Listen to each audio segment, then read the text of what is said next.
아, 링컨이 한국말로 말했어요? 아, 예. 우리 성도님하고 옆에 분하고 인사합니다.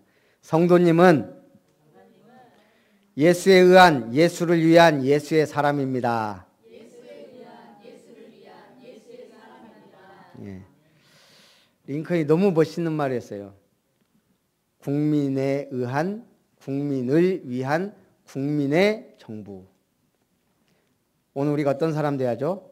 예수에 의한, 예수를 위한, 예수의 사람. 한마디로 예수의 쟁이가 돼야 될 줄 믿습니다. 예수 믿으려면 예수쟁이 소리 들으면서 믿어야 돼요. 오늘 어버이 주일, 스승의 주일에 붙잡아야 할 게 있습니다. 우리 부모를 통해 우리 렘넌트들이 뭘 봐야 되냐? 우리 부모들은 렘넌트에게 뭘 전달하고 보여줘야 되냐?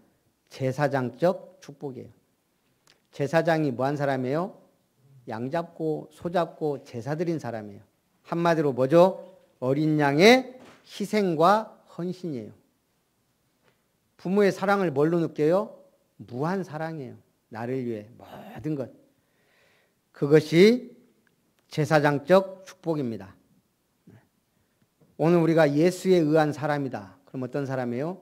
예수님의 십자가의 사랑에 의해 움직이는 사람이에요. 우리 부모가 뭘 보여줘야 돼요? 예수님의 희생과 헌신이 나를 통해 자녀에게 보여줘야 돼요. 스승을 통해서 뭘 받아야 돼요? 선지자적 사명을 깨닫는 거예요. 뭐가 스승이에요? 모델도 스승이지만 하나님의 말씀을 제대로 전달해 주는 게 스승이에요. 그래서 오늘 선지자적 사명은 뭐예요? 말씀과 기도예요. 말씀과 기도는 소통이에요. 오늘 우리가 어떤 선지자적 사명 깨달아야 돼요? 하나님과 소통이에요. 예수를 위한 사람. 하나님의 뜻을 하나님과 소통하지 않으면 하나님의 뜻이 뭔지 몰라요. 세 번째, 렘넌트는 왕적 권세를 누리고 사용할 수 있어야 돼요. 그럼 우리가 뭘 보여줘야 돼요? 영적 싸움은 이렇게 싸우는 것이다. 승리하는 모습을 알게 하고 보여줘야 돼요. 그게 예수의 사람이에요. 왕적 권세는 뭐예요? 싸우고 보호하는 거예요. 우리는 영적 싸움 싸우고 승리해야 될 줄 믿습니다. 그래서 우리 말, 행동이 너무 중요해요.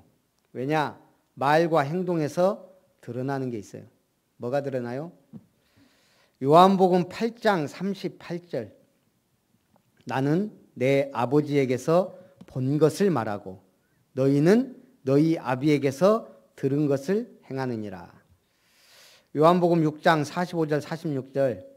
이 요한복음 8장의 중요한 메시지 하기 전에 했어요. 선지자의 글에 그들이 다 하나님의 가르치심을 받으리라. 기록되었은즉 아버지께 듣고 배운 사람마다 내게로 오느니라.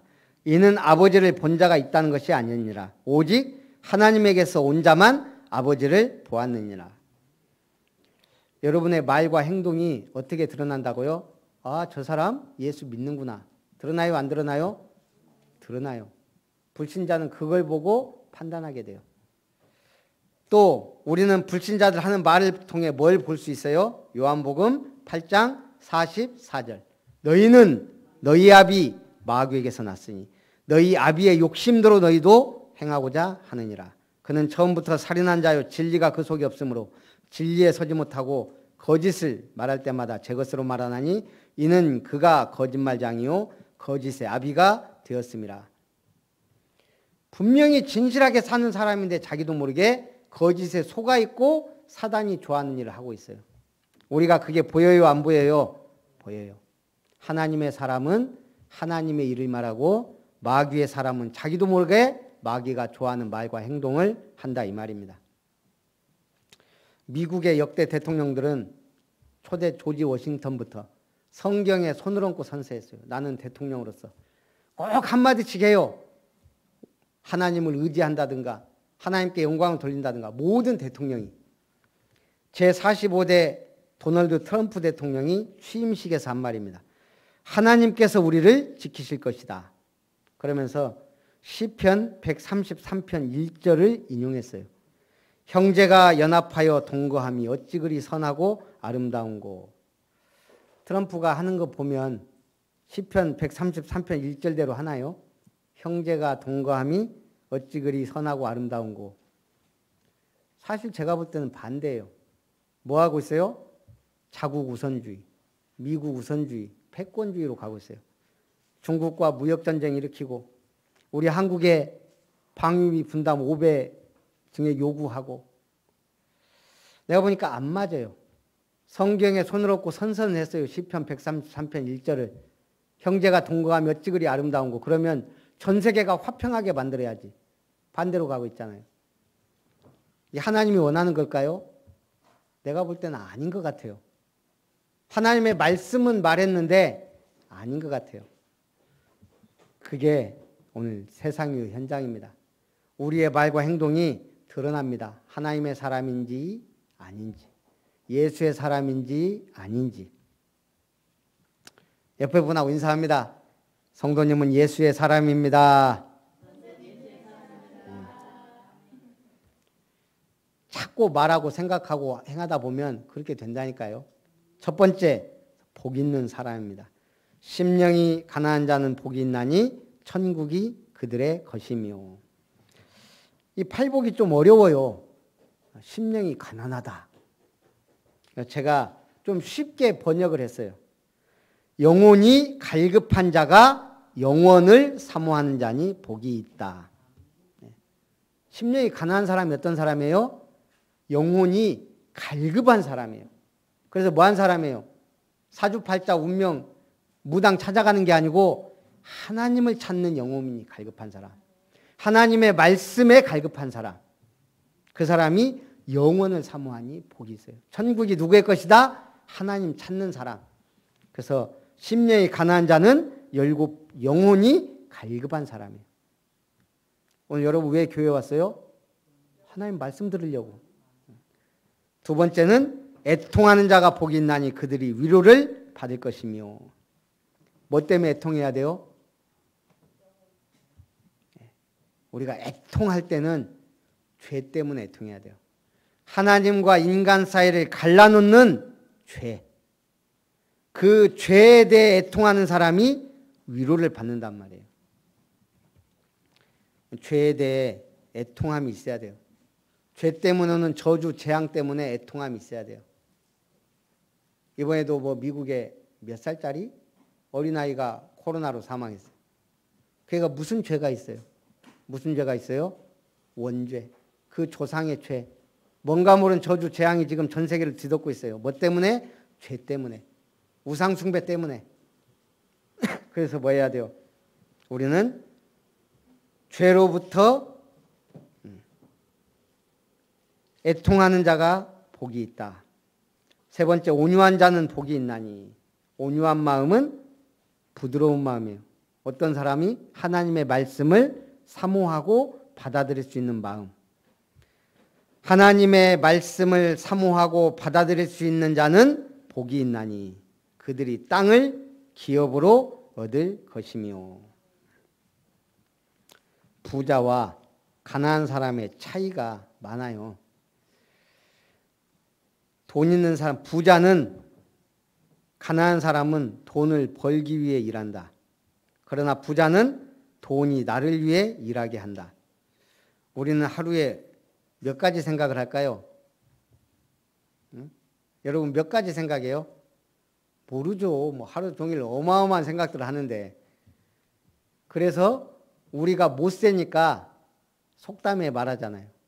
뭐 5만 가지, 때만 가지 한다고. 우리 하루에 5만 가지 생각해요. 5만 가지. 그 이상일지도 몰라요. 기왕 하는 거 어떻게? 내 입을 넓게 열라. 크고 좋고 믿음의 생각을 하시기 바랍니다. 세상 모든 게 나를 위해 존재한다. 돈은 쓰라고 있는 것이다. 팍팍. 무엇을 위해? 복음을 위해. 우리 보겸이 때문에 돈이 나왔어요. 기한이 정해져 있어요. 올해 안에 써야 돼요. 그것도 어디서? 순천에서. 우리 누나가 내 이름으로 제가 세대주예요. 누나 이름으로 돈 가져가라고 연락이 왔어요. 얼마나 감사해요. 8월 달 안으로 써야 돼요. 기한이 정해져서. 그 돈은 뭐예요? 아끼지 말고 팍팍 써야 돼요. 감동이 안 오죠. 안 받아봐서. 하나님이 여러분에게 백주수 줬단 말이에요. 뭘 위해서 쓸 때만? 복음과 교회를 위해 쓰는 돈은 반드시 100배, 10,000배 내게로 돌아와요. 생각을 잘해야 돼요. 분명히 돈은 넘쳐나요. 어떻게 어디에 쓰냐가 중요해요. 부자는 매일 아침 오늘 할 일을 떠올리면 가슴이 뛴다. 가난한 사람은 돈 많이 생기면 지금 하는 일 때려친다 생각이 박혀 있어요. 제가 직장생활 해봤잖아요. 늘 주식하는 사람이 있어요. 반은 하더라고. 제가 보니까 반 이상. 얘기하다 보면 어디 놀러 갈까? 여자 얘기, 돈 얘기, 주식 얘기예요. 이 주식 보니까 주식 하는 사람 보면요. 항상 주식 확인하고 있어요. 올랐냐 내렸냐 올랐냐 내렸냐. 자기들끼리 또 얘기해요. 얼마 올랐어? 어떻게 됐어? 돈 번 사람은 없고 잃은 사람만 있어. 벌었을 때는 아무 말도 안 해요. 그냥 술 사라고 할까 봐. 잃었을 때는 얼마 꼬랐네 어쩌네 늘 그래요.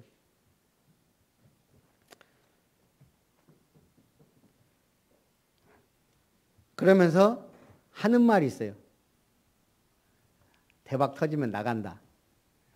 내가 이거 때려친다 이거예요. 빌 게이츠는 나는 매일 아침 눈을 뜨면 거울 보고 얘기한대요. 내가 오늘 하는 일이 내 가슴을 뛰게 하냐. 스티브 잡스. 그게 아니라면 계속 몇 날 며칠 고민하다가 내가 하는 일이 내 가슴을 뛰게 안 해. 열정도 없어. 그러면 때려친다는 거예요. 다른 걸 구상한다는 거예요. 저도 이 복음 못 누릴 때는요. 직장 가는 게 너무 피곤하고 힘들더라고요. 힘들어요. 오늘도 이걸 해야 되나. 근데 진짜 은혜 받으니까요. 너무너무 가는 길이 즐거워요. 기도하면서 가게 되고. 저는 그걸 체험했어요. 천국과 지옥이 왔다 갔다 했어요. 의에 줄이고 목마른 자는 복이 있나니 그들이 배부를 것이며 의롭게 살고자 하는 자는 복이 있나니. 의로운 싸움을 싸우게 돼요. 뭐하고 싸워야 돼요? 죄에 대해, 사단에 대해, 지옥 권세에 대해 싸워야 돼요. 의에 줄이고 목마른 자가 어떤 사람이에요? 어떻게 하면 내가 의롭게 살까? 어떻게 하면 그리스도의 의를 나타낼까? 긍휼히 여기는 자는 복이 있나니. 이건 너무 쉽죠? 이건 어떻게 바뀌어요? 긍휼히가 무슨 말이에요? 불쌍히 여기는 마음이에요. 불쌍히 여기는 마음이 있는 사람은 복이 있다. 불쌍히 여기는 사람이, 우리는 살다 보면 내가 책임져야 될 사람이 있어요. 그리고 평생 책임져야 될 사람이 있어요. 그건 십자가예요. 그리고 불쌍히 여겨야 될 사람이 우리 주변에 너무 많아요. 여러분 복음 못 누리면요. 내가 불쌍해요. 복음 못 누리면. 복음 누리면 모든 사람이 불쌍해 보여요. 마음이 청결한 자는 복이 있나니 그들이 하나님을 볼 것이며. 그러면 반대로 지저분한 상태는 어떤 상태예요? 제일 마음속이 지저분한 게 뭐죠? 우상이 가득한 거예요. 나라는 우상, 돈이라는 우상, 여러 가지 명예, 교만, 권력, 염려, 낙심. 마음이 청결한 상태는 어떤 상태예요? 믿음이 단순하고 순수한 사람이에요. 저는 기도해요. 하나님 오늘도 내가 순수하게 복음운동하다 가기 원합니다. 잘하고 못하고가 중요한 게 아니에요. 내 능력이 안 되는데. 그러나 우리의 중심은 단순하고 순수해야 돼요. 우리 사귈 때 2명 따로따로 사귀는 걸 뭐라 그래요? 양다리 걸친다 그래요. 그러면 그 상대방이 알았을 때 어때요? 결혼 날짜 잡아주고 잡아놓은 약혼녀가 있는데 그건 바람보다 더 무서운 거예요. 네. 내일 모레 결혼할 사람 있는데 만나고 다녀. 그 양다리. 예수님이 하나님이 제1계명이 뭐예요? 너는 나 외에 다른 신을 네게 있게 말지니라. 마음이 지저분한 게 뭐예요? 그런 상태예요. 양다리. 그 다음에 뭐라고요? 화평하게 하는 자는 복이 있나니. 이건 어떻게 바꿨냐? 영적 분위기를 밝게 하는 자는 복이 있나니. 그들이 하나님의 아들이라 일컬음을 받을 것이다. 영적 분위기를 밝게 해야 돼요. 육회, 상쾌, 통쾌. 누가 해야 돼요, 세상에? 우리가. 복음 가진 사람이. 가족 모임 하면 맨날 뭔 얘기해요? 묘는. 우리 옛날 우리 집안 그러더만. 저 집안도 그러더라고. 예? 처갓집도 가니까. 묘 얘기. 왜? 우리 죽음 생각해야 돼요, 안 해야 돼요? 해야 돼요. 죽음에 대해 제대로 생각한 사람이 전도예요. 묘자리 얘기하는 게 아니고.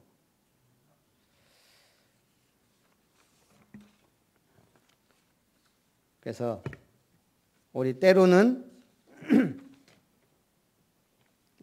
기도를, 때로는 말씀을, 때로는 전도를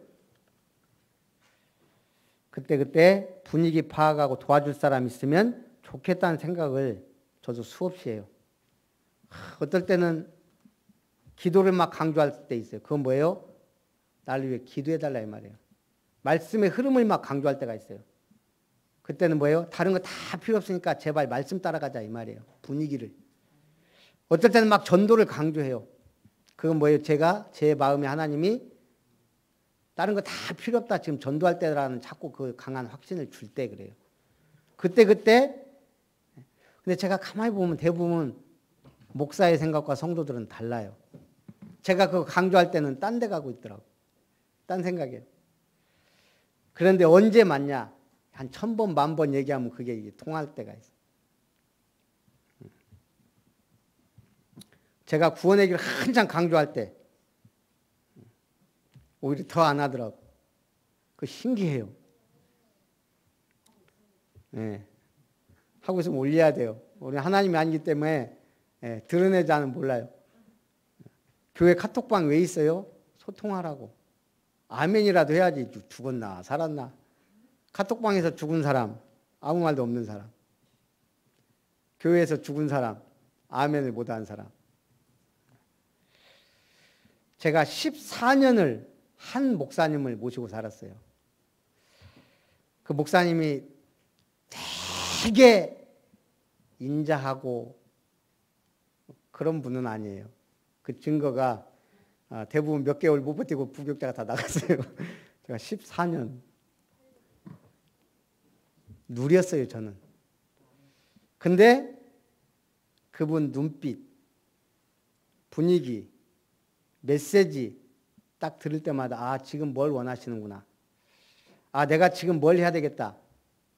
이게 와요. 그때. 그래서 살아남았어요. 우리가 눈치가 좀 있어야 돼요. 하나님이 지금 뭘 원하는가? 목사님 지금 뭔 생각을 하고 사시는가? 기도한 사람은 이게 통해요. 우리 목사님이 요즘에 자꾸 그 말을 하세요. 맨날 똑같은 얘기만 한다. 우리 다락방 맨날 똑같은 얘기예요. 근데 그 사람은 은혜 못 받은 사람이거나 기도 안 하는 사람이다. 똑같은데 이게 발전해요. 기도하고 응답받는 사람은 똑같은 메시지가 아니에요. 자, 오늘 내가 주는 그리스도시요 살아계신 하나님의 아들이십니다 했어요. 똑같이. 다음 주에도 했어요. 50주를 똑같이 했다고 봐요. 그게 똑같은 메시지일까요? 말은 똑같은데 내가 오는 내 상태와 현장과 모든 것에 따라 달라져요.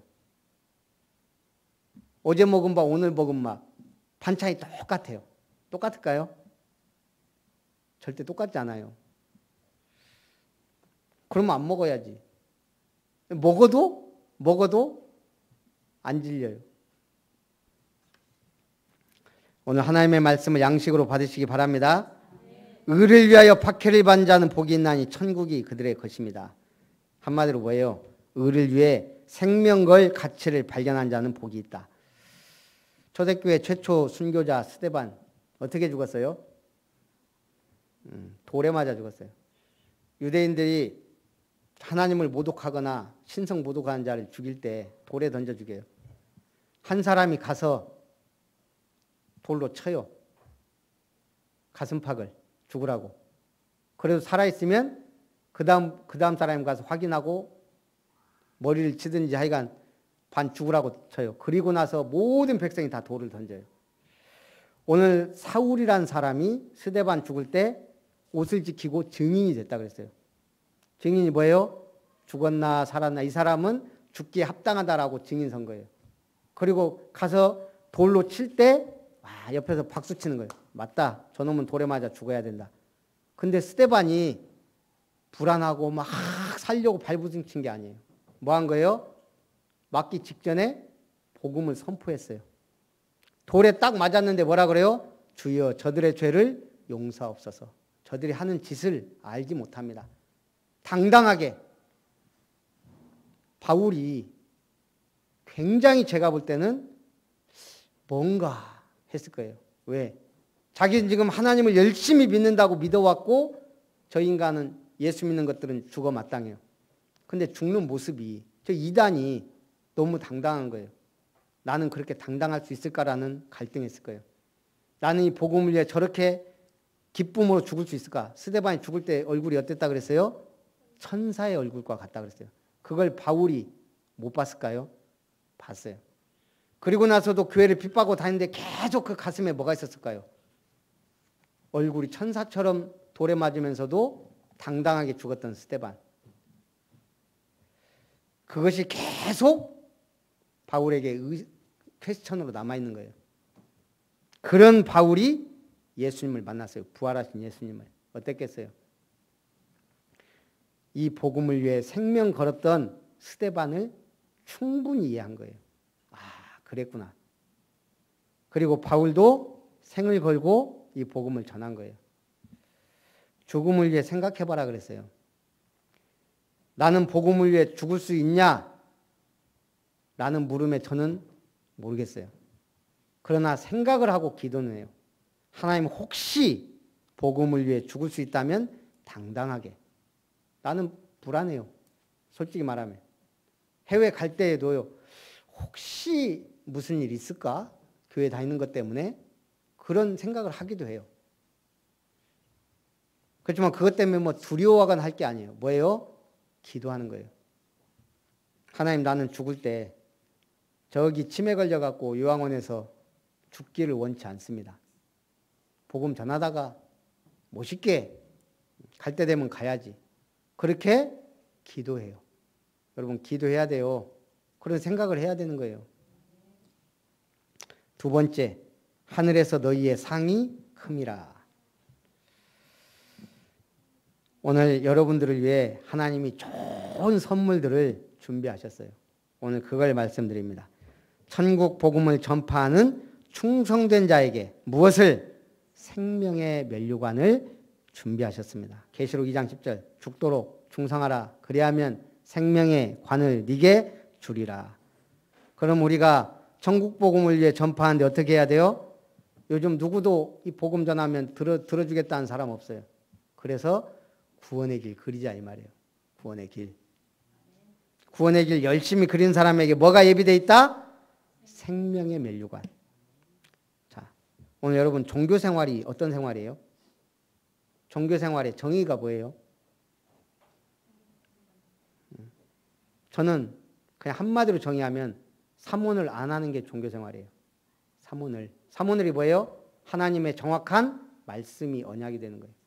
그 속에서 나오는 언약적 기도예요. 그걸 통해 세계복음화 속에서 언약 속에서 하는 전도자의 삶이에요. 그게 사문을이에요. 이거 안 하면 뭐예요? 종교 생활. 종교 생활이 뭐예요? 하나님 말씀하고 말씀의 흐름과 상관없는 거예요. 천주교가 종교예요? 복음이에요? 카톨릭 교리가 종교예요. 왜 종교 됐어요? 이 복음 받았는데 말씀과 상관없는 거예요. 말씀보다 교회가 위에 있고 교회보다 교황이 위에요. 그건 종교예요. 천주 교인이 구원 받았냐 안 받았냐는 저는 모르겠어요. 성경 읽다가 예수 영접하면 구원 받으니까. 그러나 그 교리는 구원받기 힘들다. 종교.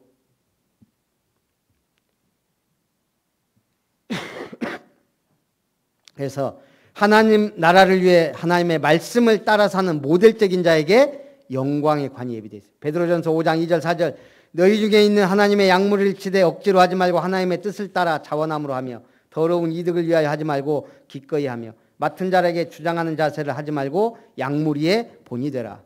어떤 사람이 본이에요? 말씀, 기도, 전도를 붙잡고 가는 자예요. 왜 우리는 종교 생활이 아니고 생명의 복음을 가졌죠? 하나님의 살아있는 말씀을 붙잡으니까. 우리는 왜 종교적인 기도 안 하죠? 돈 달라, 성공해달라, 병 치유해달라. 그 기도 이전에 뭐부터 하니까? 하나님의 언약의 말씀을 붙잡으니까. 우리는 왜 전도해야 돼요? 그게 오직 하나님의 관심이니까. 그게 언약이니까. 세 번째, 의로우신 재판장께서 주의 나타나심을 사모하는 모든 자에게 의의 면류관을 주십니다. 의를 위해 사는 자. 어떤 게 의를 위해 사는 자예요? 하나님의 뜻대로 사는 거예요. 하나님의 뜻이 뭐예요? 사도행전 1장 14절이에요. 다 흩어졌어요. 예수님 십자가에 죽으시고. 그런데 마가다락방에 모인 사람들. 그게 다락방이에요. 그게 다락방 사역이에요. 그게 다락방 운동인 줄 믿습니다. 우리는 뭐 해야 돼요?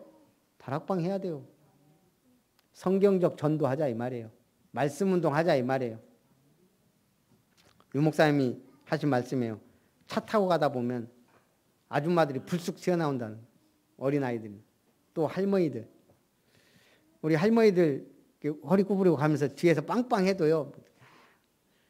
자 지나가서 네가 칠라면 쳐라. 내 인생 이제 거의 얼마 안 남았다 이러고 가요.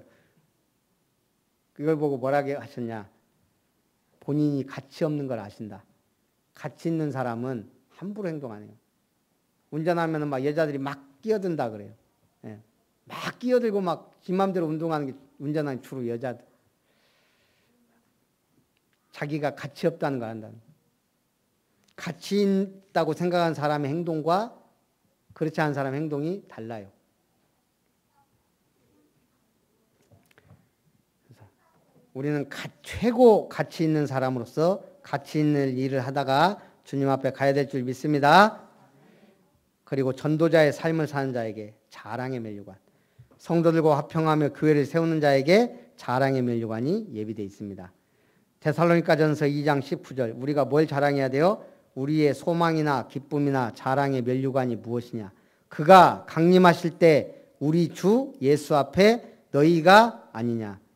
여러분 천국 가면 자랑할 게 딱 하나밖에 없어요. 뭐라고요? 내가 전도한 제자. 이 복음운동하다 한 제자 렘넌트 그게 자랑거리예요. 자랑의 면류관 받아야 될 줄 믿습니다. 어느 유튜브를 보니까 이 사람이 믿는 사람인지 모르겠는데 개신교 국가 랭킹 10이라는 게 올라와 있더라고요. 한번 봤어요. 통계를 보니까 개신교를 믿는 신자의 숫자가 많은 나라일수록 나라가 부강하고 경관이 아름답고 소득 수준이 높으며 행복 수준이 높더라.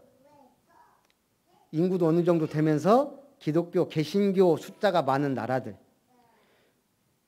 그래서 그 랭킹 10을 적어놨더라고요. 세계가 선망하는, 특히 우리나라 젊은이들이 선망하는 북유럽 국가들의 대부분이 루터교, 개신교 비율이 80%대예요.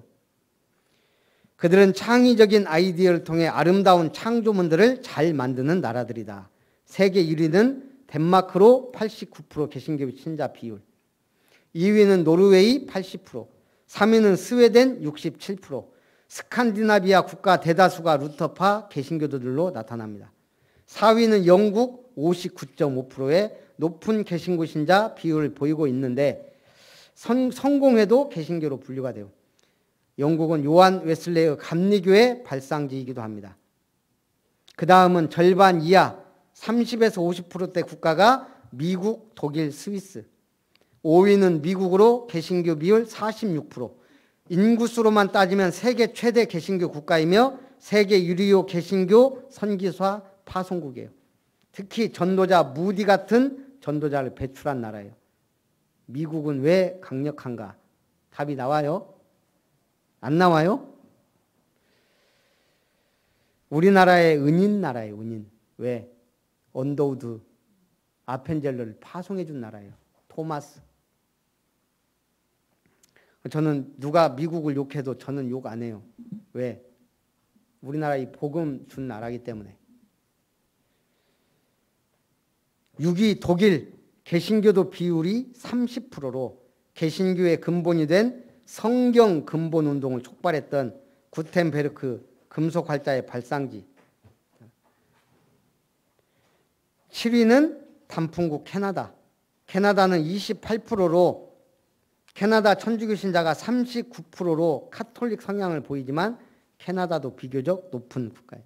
8위는 스위스인데 개신교의 발상지라도 볼 수 있다고 하죠. 칼뱅이나 이런 중요한 찌빙글리 같은 종교개혁 운동의 선구자들이 나온 국가다운.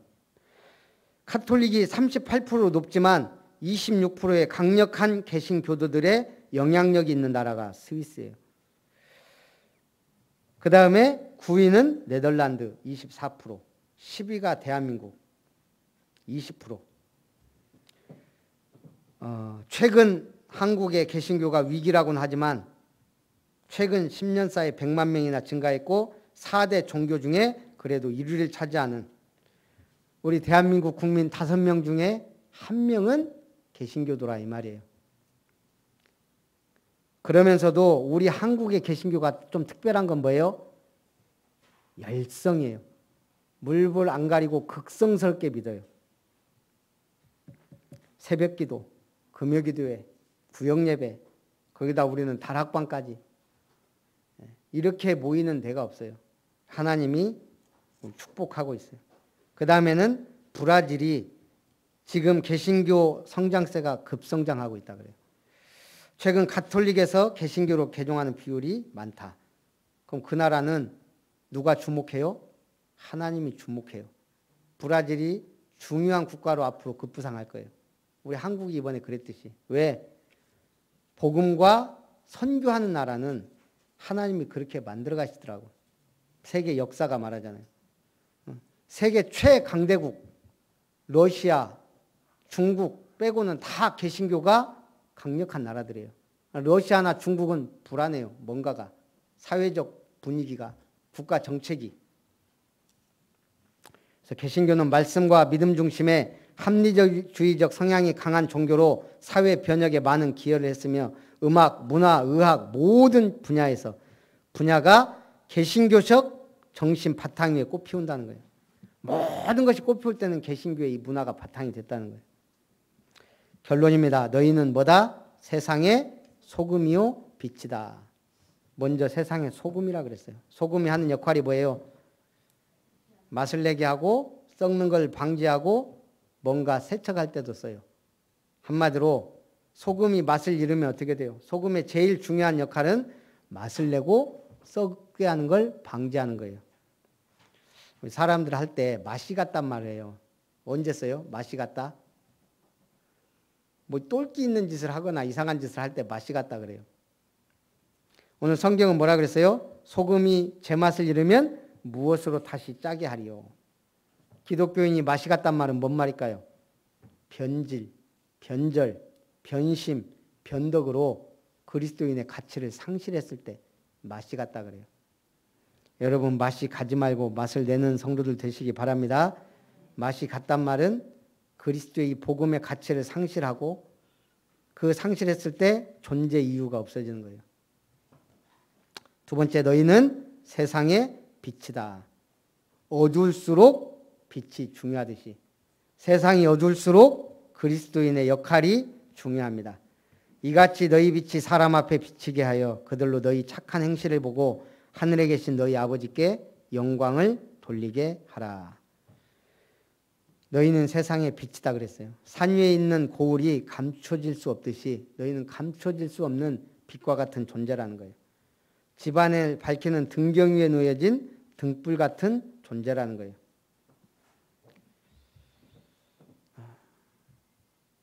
그런데 빛이 있으면 또 뭐가 존재해요? 어두움이 존재해요. 세상의 모든 건 자기만의 색깔을 가지고 있어요. 근데 오직 한 가지 색을 가지고 있는, 우리하고 뗄래야 뗄 수 없는 그게 있어요. 그게 뭐죠? 예? 예, 그림자예요. 분명히 존재하고 뗄래야 뗄 수 없으며 오직 한 가지 색, 그림자. 나쁜 의미로서 쓰이지만 우리는 예수님 따르는 그림자처럼 예수님을 따르는 제자요, 전도자로 사시기를 주님의 이름으로 축원합니다. 살아계신 하나님, 절대 언약 붙잡은 자가 복이 있다는 말씀으로 은혜 주심을 감사합니다. 참된 복을 알고 누리고 하늘의 상을 바라보며 세상의 소금과 빛의 존재로 쓰임받게 하옵소서. 예수님의 이름으로 기도합나이다. 아멘. 받으신 은혜를 생각하면서 찬송